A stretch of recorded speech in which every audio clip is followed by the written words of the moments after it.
రూపాయి ఇవ్వలేదని అన్నారు అధ్యక్ష. ఈరోజు ఆడబిడ్డల ఐక్యతకు, ఆర్థిక స్వావలంబనకు, సంఘటిత శక్తికి శిక్షణ, వ్యాపారాలు, వేదికలు ఉండాలనేటువంటి ఉద్దేశంతో మరి మహిళా శక్తి కింద ఇందిరా మహిళా శక్తి భవనాలు అన్ని జిల్లాలలో నిర్మిస్తున్నాం అధ్యక్ష. మ్యాక్సిమం ఇందిరా శక్తి భవనాల కింద డబ్బులు ఇవ్వలేనడం కరెక్ట్ కాదు అధ్యక్ష. దాదాపుగా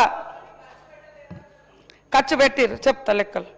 ప్రభుత్వం 22 జిల్లాల్లో ఖర్చు పెట్టలేదు అనడం కూడా కరెక్ట్ కాదు అధ్యక్ష. అన్ని ఒక స్టేజ్కి వచ్చినాయి. ఈవెన్ సూర్యాపేటలో కూడా మా ప్రతిపక్ష ఎమ్మెల్యే గారే ఉన్నారు, అక్కడ కూడా దాదాపుగా పూర్తయింది అనేది మాకు వచ్చినటువంటి రిపోర్ట్ అధ్యక్ష.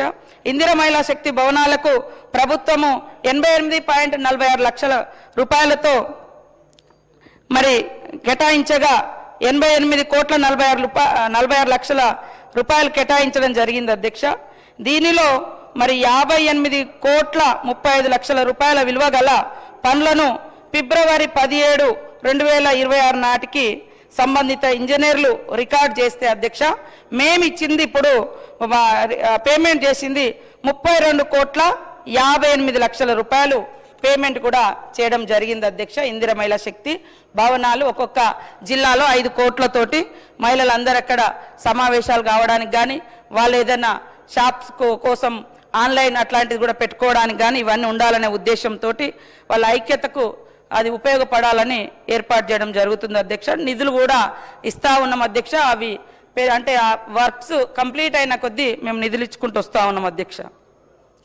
అదే కాకుండా ప్రతి గ్రామంలో కూడా అధ్యక్ష మహిళా భవనాలు లేక ఇబ్బంది పడతా ఉన్నారు. ఎక్కడెక్కడో వాళ్ళు మరి మీటింగ్స్ పెట్టుకుంటా ఉన్నారని ఇప్పుడు దాదాపుగా 1369 గ్రామాల్లో ఇప్పటికే మహిళా భవనాల నిర్మాణం కోసం స్థలాల సేకరణ జరిగింది. కొన్ని గ్రామాలలో శంకుస్థాపనలు కూడా అయిపోయినాయి అధ్యక్ష. ఆ వర్క్స్ కూడా స్టార్ట్ చేయడం జరుగుతుంది అధ్యక్ష. అట్లనే కళ్యాణ లక్ష్మి కూడా డబ్బులు రావడం లేదు, పిల్లలు పుట్టినాక వస్తున్నారు అది అని అన్నారు అధ్యక్ష. అది 1-2 ఎక్కడైనా మరి పాత ఏమన్నా పెండింగ్ ఉందా లేకుంటే, ఎందుకంటే సిగ్నేచర్ అధికారము ఎమ్మెల్యేల దగ్గర ఉంది, మరి అక్కడ ఏమైనా డిలే అయిందా లేకుంటే ఇంకెక్కడ అయిందో అది కొద్దిగా మాకు పేరు ఇస్తే ఆ ఊర్లో తప్పకుండా నేను వెరిఫై చేస్తా అని చెప్పిన అధ్యక్ష. అదేవిధంగా ఈరోజు ఈ ఆర్థిక సంవత్సరంలో ఎస్సీ ఎస్టీ బీసీలకు 5,486 కోట్లను కళ్యాణ లక్ష్మి షాదీ ముబారక్ కింద విడుదల చేస్తే అధ్యక్ష, ఇప్పటి వరకు 3,484 కోట్లు మరి ఖర్చు చేయడం జరిగింది అధ్యక్ష. ఈ స్కీమ్ కింద దాదాపుగా 1,53,000 మంది దరఖాస్తు చేసుకున్నారు అధ్యక్ష ఈ 25-26 ఇయర్లో. కాబట్టి కళ్యాణ లక్ష్మికి ఎక్కడ మేము కొరత కానీ ఆపడం కానీ లేదు అధ్యక్ష. ఈ అభియోగం కూడా మా మీద మోపడం సరైనది కాదని తెలియజేస్తా ఉన్నాను అధ్యక్ష. అదేవిధంగా ఇంకా వాళ్ళ హయాంలో కూడా నా దగ్గర మా వాళ్ళు ఇచ్చిర్రు, లగ్గమాయే పిల్లలు పుట్టే ఇంతవరకు చెక్కు రాదే అని 2021లో వివిధ పేపర్లలో కూడా కథనాలు వచ్చినాయి అధ్యక్ష. కాబట్టి ఎక్కడన్నా సాంకేతికంగా లేదన్నా ఎవరన్నా లేజీగా అంటే పట్టించుకోకుండా సంతకం పెట్టకపోవడమో లేదా ఇంకేదన్నా ప్రాబ్లం అయితే తప్ప నిధులు మేము సఫిషియెంట్గా ఈ యొక్క కళ్యాణ లక్ష్మి షాదీ ముబారక్ కోసం కేటాయించడం జరిగింది అధ్యక్ష.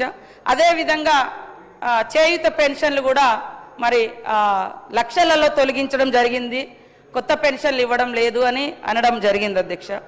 ఎక్కడ అన్యాయంగా మేము పెన్షన్లను తొలగించలేదు అధ్యక్ష. వాళ్ళు మరణించి ఉంటే వెరిఫై చేసి మేము ఆ పెన్షన్లను తొలగించడం జరిగింది అధ్యక్ష. కొంతమంది